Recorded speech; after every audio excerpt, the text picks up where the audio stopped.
मुलाकाती नजरात गुज़श्ता काफ़ी अरसे से मैं इस बात की दुहाई दे रहा हूँ कि गुज़श्ता तकरीबन 10 सालों के अंदर, बल्कि 15-20 साल भी अगर लगा लिया जाए, तो एक खास नुक्ता नज़र है दुनिया के अंदर उन लोगों का जिन्होंने पाकिस्तान को आहिस्ता आहिस्ता कर्ज की लानत से गिरफ्तार किया है कि हम पाकिस्तान को, उसके वसाइल को किस तरह खरीद सकते हैं। ये वसाइल हमारे साहिल भी हो सकते हैं और हमारी मादनियात भी हो सकती हैं, और उसके साथ साथ हमारी ज़री ज़मीन भी हो सकती है। इसलिए पाकिस्तान में जब भी कभी IMF का कोई प्रोग्राम आता है और उसके साथ गुफ्तगू शुरू हो जाती है, लेकिन उस प्रोग्राम के साथ गुफ्तगू करने वाले इस खास में से जब कोई वज़ीर ख़ज़ाना ऐसा आता है जिसकी पूरी जिंदगी बैंक के अंदर गुजरी हो और उसने जिंदगी भर सिर्फ पैसे जमा करना, जून की 31 तारीख को अपने टारगेट को हासिल करना, लोगों को सूद पर कर्जे देना और लोगों को सूद अदा करने में गुजर बसर हुई हो, तो मुझे नजर आता है कि उसको स्वाय IMF के या उन लोगों के जिन्होंने पाकिस्तान को कर्जा दिया है उनके मफादात के तहफ़्फ़ुज़ के अलावा शायद ही कोई और काम हो। अगर उसने पाकिस्तान की माशी हालत को बेहतर करना है कि मार्च से लेकर नवंबर तक हमें तकरीबन 23.83 अरब डॉलर जो है वो किस्त अदा करनी है। यानी एक तो हमारे बॉन्ड है जो हमने बेचे में वो तकरीबन 3.64 बिलियन है और 19.71 अरब डॉलर जो है ये हमने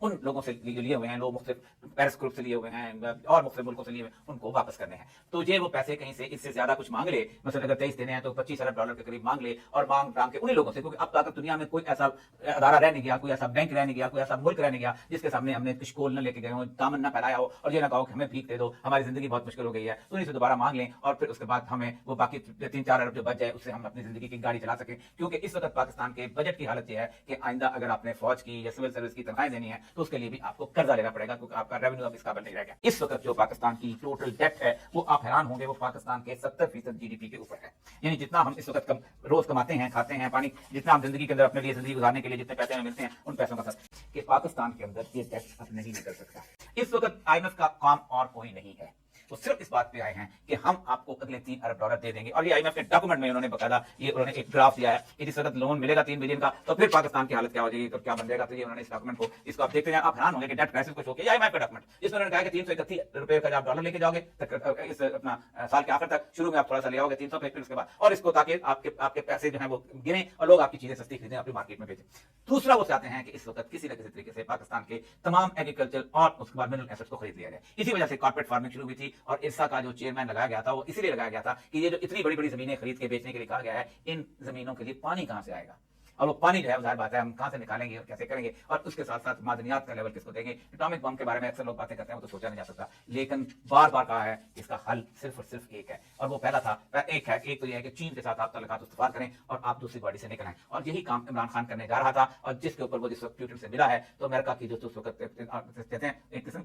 चौंक गया है। और उसने सिर्फ चंद दिनों के अंदर, आप सोचें कि इमरान खान के जाने के सिर्फ एक हफ्ते के अंदर 2 मार्च को डोनाल्ड लू की पेशी हो गई थी और कहा गया था कि इसको शिफ्ट करो, ये तो अगर उस लॉबी में चला गया तो फिर निकलना मुश्किल होगा, क्योंकि चीन तो हमारे पड़ोस में है, रूस तो हमारे पड़ोस में से, बीच में से अफगानिस्तान से निकल चुका हुआ था। एक तो ये रास्ता है कि तमाम डेट जो है वो बॉन्ड्स की सूरत चाइना को दे दिया जाए और वो अदा कर दे, चाइना वो बॉन्ड्स खरीद ले और वॉल स्ट्रीट के अंदर जो बॉन्ड्स हैं उनको पे कर दे, देखा वो पेरिस क्लब। दूसरा रास्ता ये है कि अगर आप नहीं कर सकते हो, अगर आपको बहुत मोहब्बत है कि आपके बच्चे जहां बाहर रहेंगे और आपकी जायदादें बाहर हैं, आपकी दौलतें बाहर हैं, आपकी सब कुछ बाहर है, सब कुछ, तो फिर तो आप कुछ नहीं कर सकते। वो करेगा जिसकी दौलत जायदाद बाहर नहीं, कि हम ये कर्जा नहीं देते, हम डेट जुबली क्लेम करते हैं क्योंकि इसकी एक साथ में ज्यादा कर्जा ले चुके हुए हो और रास्ता और कोई नहीं है। लेकिन अगर एक कम से कम 10-15 दिन बहुत अहम है, हम ये भी नहीं कर सकते, ये भी कोई ऐसा लीडरशिप करेगी जिसके कहने के पर लोग जो है वो घास खा सकेंगे। हम कुछ नहीं कर सकते। हम इस वक्त अभी इसमें सियासी हालात को ठीक करेंगे, पाकिस्तान में एक पॉपुलर लीडरशिप ऊपर आएगी, तब वो फैसले कर सकती है। जो लोग ये समझते हैं, जो लोग ये तस्वर किए हुए हैं, कि जो लोग ये इस बात का ख्वाब देख रहे हैं कि हमारे पास कुव्वत है, ताकत है, हम लॉ एंड ऑर्डर बना लेंगे, हम लोगों को कत्ल कर देंगे, हम लोगों को दबा लेंगे, हम जनाब रास्ते सिक्योर कर देंगे और हम रिकॉर्डिंग से भी पैसा कमा लेंगे, तो हम ज़राअत से भी पैसा कमा लेंगे, तो हम इकॉनमी ठीक कर लेंगे, ऐसे इकॉनमी चला नहीं करते हैं। ये वो छोटे छोटे घाना जैसे मुल्क नहीं है,